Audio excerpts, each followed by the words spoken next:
We have fought against the multinationals. We fought against the big merchant banks. We fought against big politics. We fought against lies, corruption and deceit. And today, honesty, decency and belief in nation, I think now is going to win.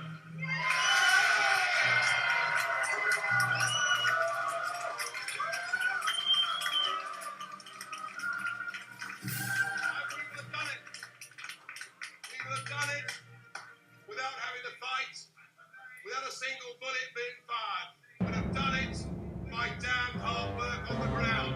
I'll give it up my friend Mr. Banks here.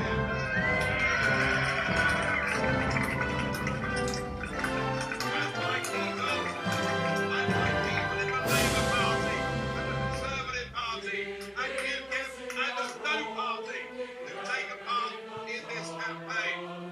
And when I've done it, not just for ourselves, but I've done it for the whole of Europe.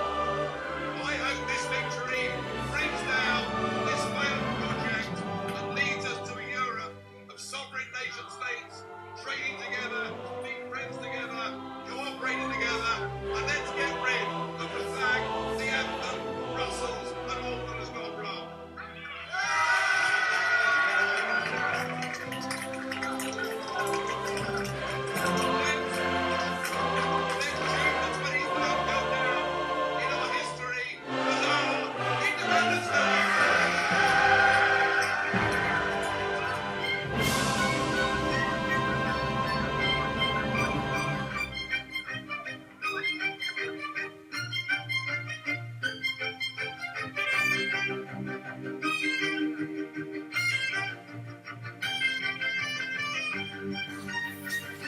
What doesn't kill you makes you stronger. A nation that went to sleep in one reality and woke up to another. For half, a dream come true, for the rest, a nightmare. The difference that's determined Britain's leap into the unknown, just 4 percentage points. The UK has voted to leave the European Union. Despite a neck-and-neck campaign, the Brexit referendum is an unprecedented step in which Britain becomes the first country to officially pull out of the EU. The sun has risen on an independent, united kingdom. And just look at it, even the weather's improved. The British people have spoken up for democracy in Britain and across Europe. And I think we can be very proud of the result.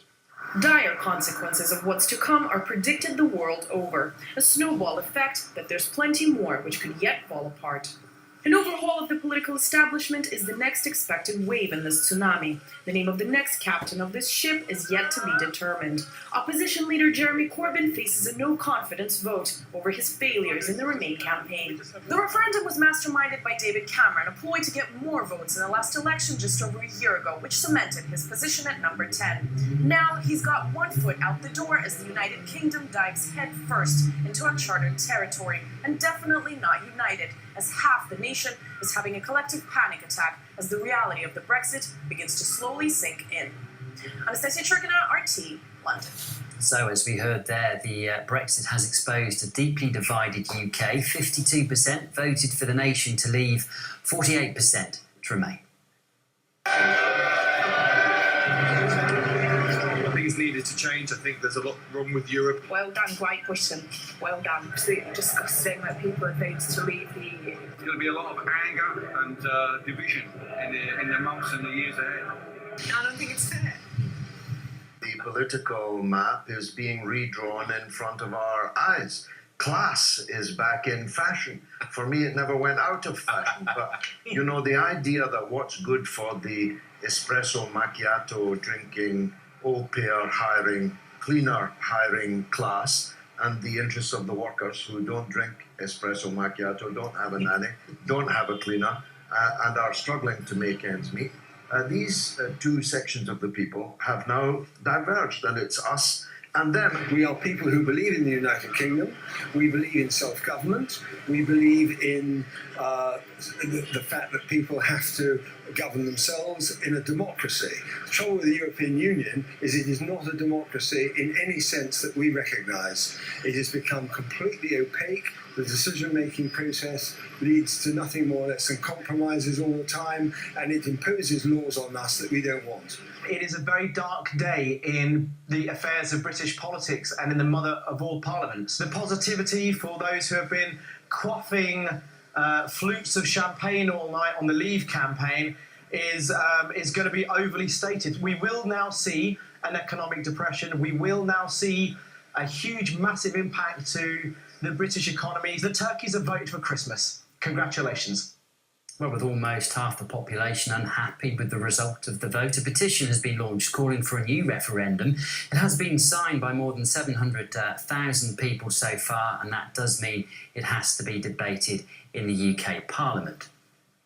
Meanwhile, an emotional David Cameron announced his resignation after the country voted to leave the European Union, although not everybody was sympathetic. The internet's immediate reaction was to flag up some of his most awkward moments as Prime Minister.